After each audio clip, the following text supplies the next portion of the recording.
باللہ من الشیطان اللعین الرجیم بسم اللہ الرحمن الرحیم الحمد للہ رب العالمین وعاقبۃ للمتقین الصلاۃ والسلام علی رسولہ الکریم واہل بیتہ الطیبین الطاہرین المعصومین اما بعد قال اللہ تبارک و تعالی فی کلامہ العلی قل هل يستوي الذين يعلمون والذين لا يعلمون۔ خداوند متعال کا شکر الہی ہے، کرم خداوندی ہے کہ جس نے ہمیں انسان بنایا اور اشرف و مخلوق میں سے بنایا، مخلوق میں سے اشرف بنایا۔ اللہ رب العزت قرآن حکیم میں ارشاد فرما رہا ہے کہ اے میرے رسول کہہ دیجئے کہ جاننے والے اور نہ جاننے والے برابر نہیں ہو سکتے۔ ہمارا موضوع علم کی فضیلت کے حوالے سے تھا۔ یہاں پہ حل یستوی الذین جو حل آیا ہے یہ استفہام انکاری ہے۔ اس کا جواب یہ ہے کہ ہرگز ہرگز برابر نہیں ہو سکتے، بالکل اسی طرح جس طرح کہ ایک زندہ شخص، ایک آنکھیں رکھنے والا شخص اور ایک اندھا شخص برابر نہیں ہو سکتے، اسی طرح جاننے والا اور نہ جاننے والا برابر نہیں ہو سکتے۔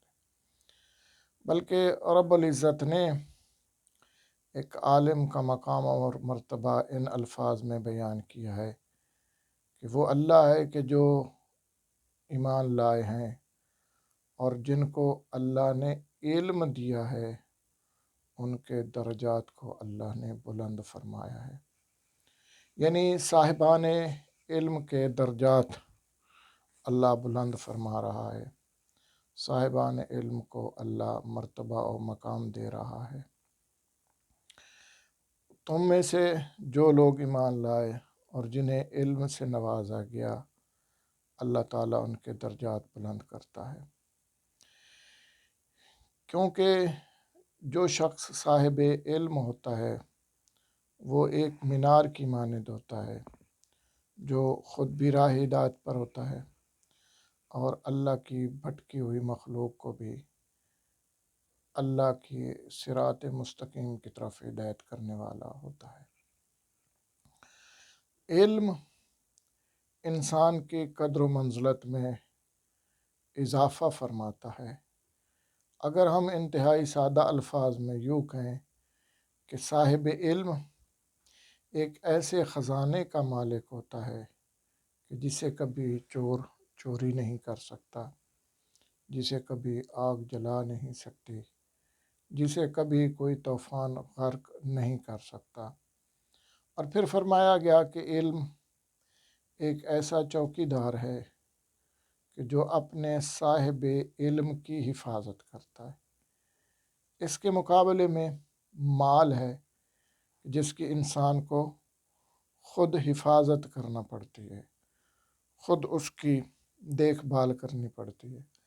حالانکہ مال اگر انسان کا تالوں میں بھی بند ہو تو انسان کو یہی لگا رہتا ہے کہ اس کو کوئی چوری نہ کر کے لے جائے۔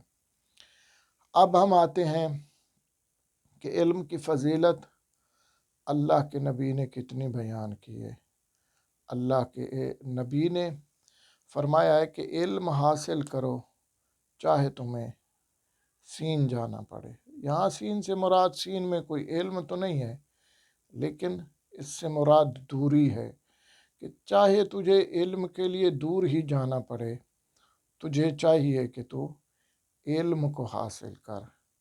علم ایک ایسی لازوال دولت ہے کہ جس کو زوال نہیں ہے۔ علم ایک ایسا خزانہ ہے کہ جس کو انسان جتنا خرچ کرتا جاتا ہے اتنا بڑھتا جاتا ہے۔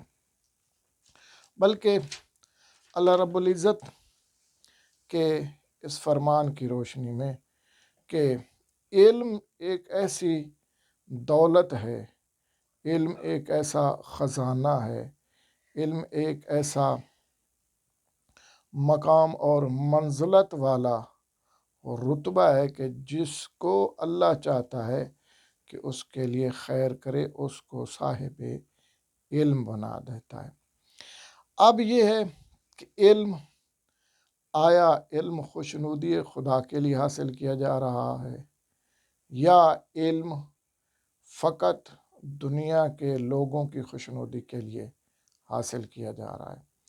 جہاں تک تعلق ہے ان دو باتوں کا، تو انسان کے لیے علم وہی فائدہ مند ہے کہ جو اللہ کی خوشنودی کے لیے حاصل کیا جائے، تاکہ اس علم کے ذریعے سے انسان اللہ کی مخلوق کی بہتر طریقے سے ہدایت کر سکے، اور وہ علم انسان کے لیے وبال جان بن جاتا ہے کہ جس علم کا مقصد اور منبع فقط یہ ہو کہ انسان علم حاصل کرے تاکہ لوگوں کے اوپر اس کی بڑھائی ہو، تو وہ انسان کو فائدہ نہیں دیتا، بلکہ علم وہی فائدہ دیتا ہے کہ جو خلوص نیت سے حاصل کیا جائے، جو اخلاص سے حاصل کیا جائے۔ تو اب علم اگر اللہ کی خوشنودی کے لیے حاصل کیا جائے گا تو وہ دنیا میں بھی بندہ کامیاب ہوگا اور آخرت میں بھی کامیاب ہوگا۔ اور اگر اس نے علم حاصل کیا ہے تاکہ دنیا کی لوازمات کو اکٹھا ہاں دنیا کمانا ایک علیحدہ بات ہے، لیکن علم کو فقط منزل بنا لینا کہ میں نے اس سے اپنے جوہ جلال میں اضافہ کرنا ہے، میں نے اس سے دولت کمانی ہے، فقط اور فقط یہی مطمع نظر ہو، تو حدیث شریف میں آیا ہے کہ جس شخص نے ایسا علم حاصل کیا کہ وہ اس میں اللہ تعالیٰ کی خوشنودی حاصل نہیں ہے بلکہ دنیاوی سامان اکٹھا کرنے کے لیے کیا ہے، تو قیامت کے دن وہ بندہ جنت کی خوشبو نہیں سونگھ سکے گا۔ تو برادران عزیز، ہمیں چاہیے یہ کہ ہم علم کو بما ہوا علم حاصل کریں۔ علم ایک ایسی چیز ہے کہ جس سے انسان کا سینہ کشادہ ہوتا ہے، سینہ کھل جاتا ہے، سینہ انسان کا چوڑا ہو جاتا ہے کہ وہ صاحب فضیلت بن جاتا ہے۔ علم انسان کے وہم و گمان میں اضافہ کرتا ہے، جس کے ذریعے سے انسان اپنے خالق لم یزل کو اچھے طریقے سے پہچان سکتا ہے اور ان ہستیوں کو پہچان سکتا ہے کہ جن ہستیوں کے ذریعے سے اللہ نے علم کو پہنچایا۔ اب ہم آتے ہیں کہ فضائل علم کے بارے میں چند اہم نکات ہیں۔ پہلا نکتہ یہ ہے کہ علم جو ہے وہ انبیاء کی وراثت ہے۔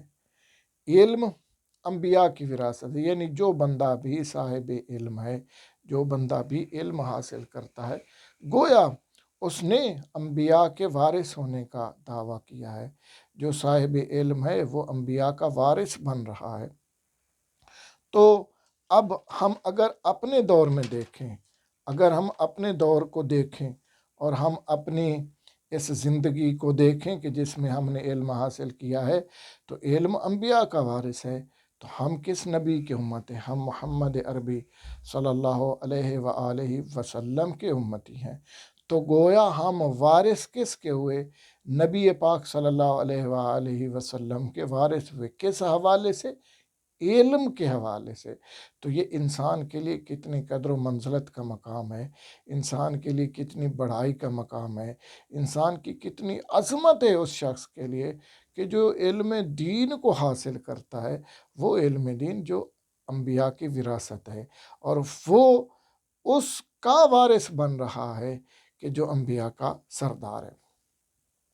اب ہم آتے ہیں دوسری چیز کہ علم کو بقا ہے اور مال کو زوال ہے۔